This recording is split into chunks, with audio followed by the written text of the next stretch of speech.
خوشنما سی ایک شخصیت ابھر کے سامنے آ رہی ہوتی ہے. اس سے پہلے کہ آگے چلیں صاحب، ہمارے ایک پروگرام کی ایک روایت ہے کہ ہم اپنا جام صحت اپنے مہمان کے جام صحت کے ساتھ ٹکراتے ہیں. اردو محفل ٹو کینیڈا.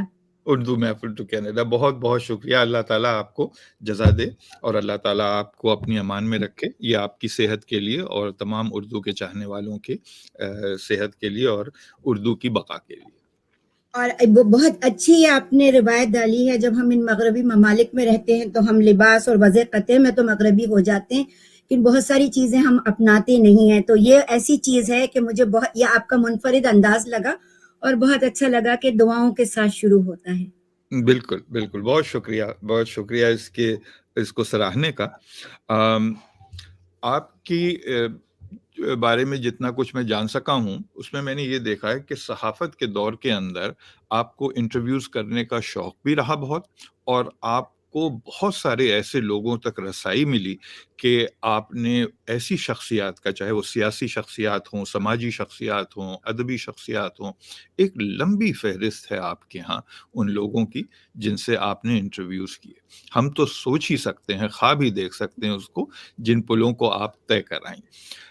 میرے پاس تو فہرست ہے، لیکن سننا میں یہ چاہوں گا کہ آپ کو کس شخص کا آپ کو انٹرویو کرنے میں، ان سے بات چیت کرنے میں بہت مزہ آیا، اور کون سا سب سے زیادہ میموریبل رہا. اور تفصیل جتنی بھی ہو ہم حاضر ہیں، ہمارے پاس بہت وقت ہے تفصیل کے لیے. بسم اللہ. بہت خوبصورت سوال آپ نے کیا، اور ایسے سوال عموماً ہوتے نہیں ہیں. انٹرویوز بہت کیے میں نے، میرے کریڈٹ پہ بہت بہترین انٹرویوز ہیں. اور لکھنے کے اعتبار سے بھی میں یہ سمجھتی ہوں کہ اردو جو میں نے لکھی ہے وہ عام جیسے اخبار میں لکھے جاتے ہیں اس طرح کے انٹرویوز نہیں لکھے. میں نے بہت شستہ اور کلاسیکل اردو میں لکھے وہ.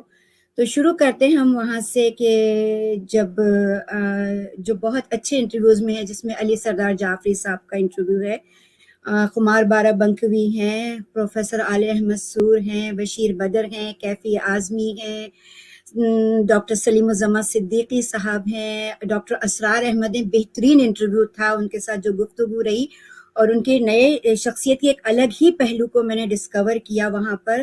اور انہوں نے میرے اس انٹرویو کا ذکر ڈاکٹر اسرار احمد میں، جب ان سے BBC میں انٹرویو ہوا تو انہوں نے کہا ان کی بہترین انٹرویوز میں سے ایک ہے جس کو میں نے بگاڑا نہیں بلکہ ان کے خیالات کو بہت اچھے انداز میں پیش کیا، اور یہ میرے لیے ایک بہت بڑا کمپلیمنٹ تھا.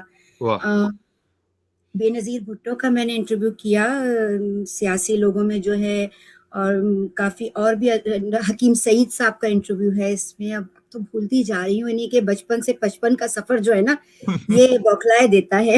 نہیں، لیکن UK میں بھی آپ نے انٹرویو کیا، میں اشارتاً کہہ رہا ہوں آپ کو. نہیں، میں وہیں پر پہنچ رہی ہوں. اور اس کے بعد جب آتے آتے پھر یہ ہوا کہ جب میں مڈل ایسٹ میں سیٹل ہوئی تو بہت ساری چیزیں بچوں کے لیے یا فیملی کے لیے میں نے چھوڑ دی تھی. تو اس دوران میں نے لیڈی ڈایانا کا انٹرویو کیا جو بہت میموریبل تھا. ان کی شخصیت کو ڈسکور اس طرح سے کیا، جب بات کرتے کرتے جو آنکھوں میں ان کی یاسیت تھی، اداسی تھی، تو ان کی شخصیت کو ڈسکور کیا.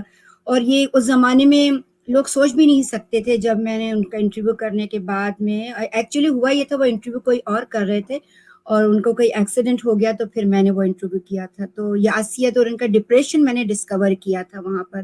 تو یہ ایک بہت اچھے انٹرویوز میں سے ایک تھا. اسی میں نے کوئین الزبتھ کا بھی ایک مختصر سا انٹرویو کیا تھا جب وہاں پر آئی تھی. اور مصر کے صدر حسنی مبارک کا انٹرویو کرنے کا مجھے اعزاز حاصل ہوا. اور بہت سارے ایسے انٹرویوز ہیں جو گاہے با گاہے کرتے رہے.